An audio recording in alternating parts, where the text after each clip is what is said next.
Hare Krishna, my name is Raghunath, or Raghu for short. Old Vrindavan Gurukul student, one of the original, not one of the original, actually the original. One of 6 at the time. And Prabhupada's pride and joy of the Gurukul was that he would now be training a Brahminical class of men that would be able to provide spiritual insight to the problems of the world for the leaders of the world.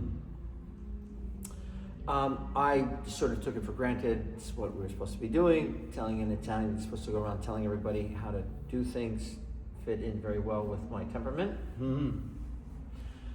And so it is now had my official 30th anniversary of writing about policy proposals. So the first one was the first official one was in 94.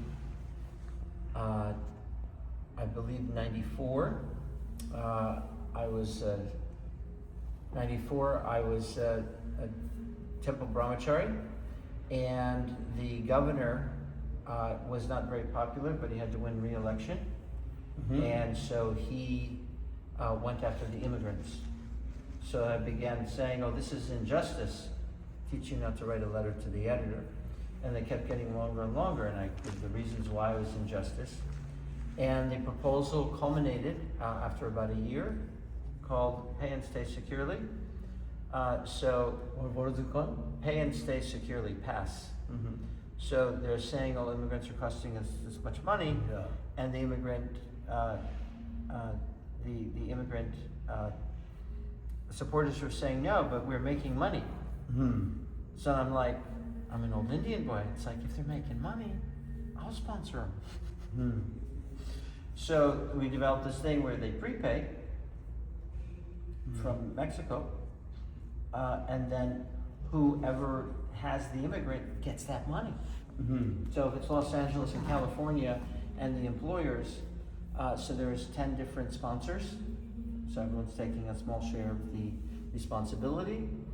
So in the case of, now these are numbers I'm calling on from almost 40 years ago. So if the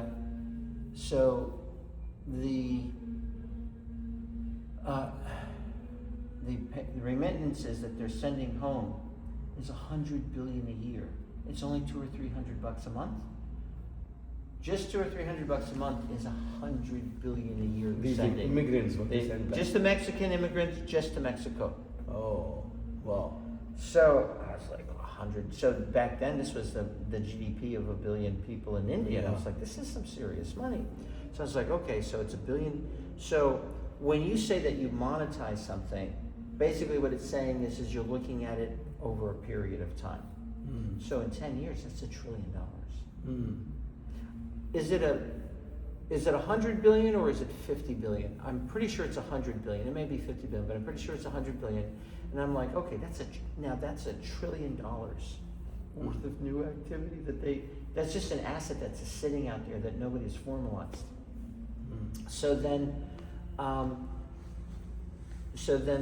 the proposal was that the Mexican government matches, because now Mexico can be financed this $1 trillion against this money that's going to be coming in.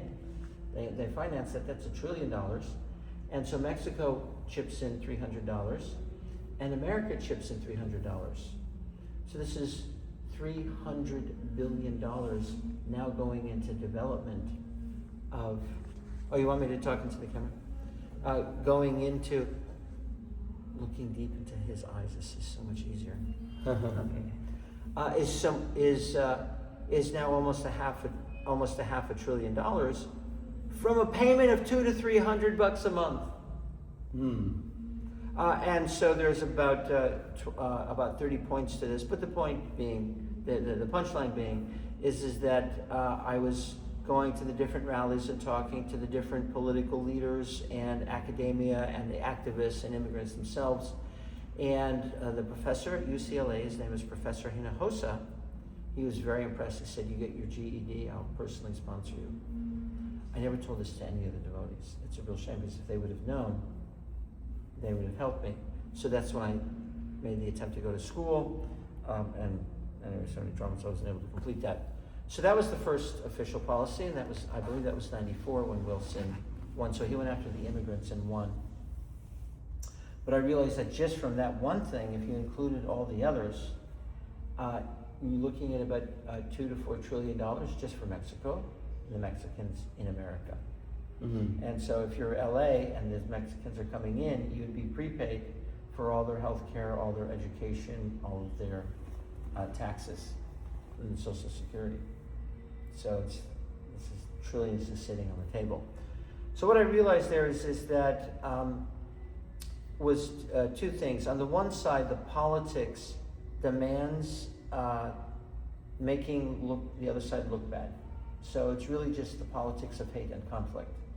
On the other is that because of the training that we've had in philosophy, you're there to parse values. Mm-hmm. And philosophy is actually is the tool set for economics. Mm. Whereas the way they're teaching economics is that it is following money. And they're treating money as a standalone island of value, but it isn't. Money is simply the reflection of the value given to it by people. Yeah. Now they say, oh, our money has no value. It does have value. It's our values. So when you understand the real value and people subscribe to that higher value, now you have a great. You're able to expand the pool of value of your money. Hmm. So So then I began playing with those. That was just so thrilling. So I didn't have a lot of money, and I didn't have a lot of time, but I started reading the papers, looking at the issues. The next policy proposal that evolved from there was called the economics of love and hate. And so began to recognize that when we talk about good and bad, what we're really talking about is an economic outcome. Mm-hmm. You don't have something that's good that has a bad economic outcome, then it's a bad, it's not good. Mm-hmm. And so came down to the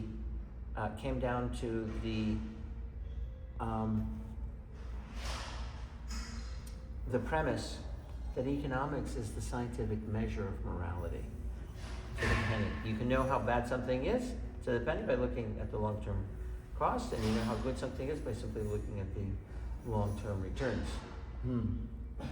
So our formula became relatively simple. For those that have great economic liability, they cover the cost of that liability. And for those that are making an economic contribution, they get some commission against that contribution. If you do that, what you end up with is all the social protocols of Varnashram. Mm-hmm. So, and it's not just Varnashram, it's almost any culture, because they didn't have a government subsidy to buffer them from the results of their immediate actions. Mm. So, as an example with AIDS, I think we're up to like 6 trillion or 8 trillion or $10 trillion. They didn't have $10 trillion back in the day to buffer them with all these hospitals and pharmaceuticals and support systems. If you had AIDS, you're dead. And so they kept things very simple. And so if you were a liability, it's like, I'm sorry, we don't have the accommodation there. So you end up with the same social and economic valuation as traditions. So America's system is economically backwards, being subsidized by government imperialism. So they say that this fiat currency, this paper money, has no value, but the value was actually, in fact, the U.S. military. You give us your oil, or we will blow you up. You give us your food, or we overthrow you. And that worked great until about 20 years ago, and since then, that colonial subsidy has been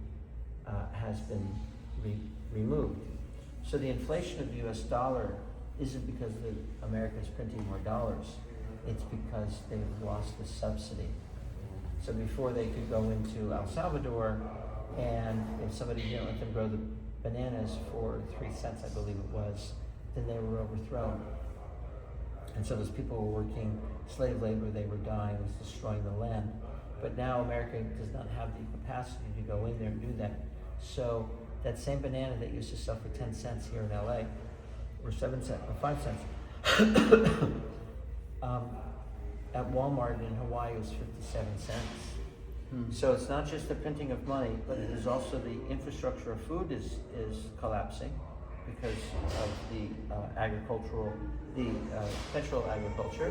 Then also the imperial subsidies is also. You want to be closer in order to avoid more of the noises. So I know a larger picture, but in order for the volume. So these were the kinds of pieces that I was beginning to put together, and then I realized that, so then I went to, actually the first one that I started off with was this economics of love and hate. Because I'd gone to India, I came back in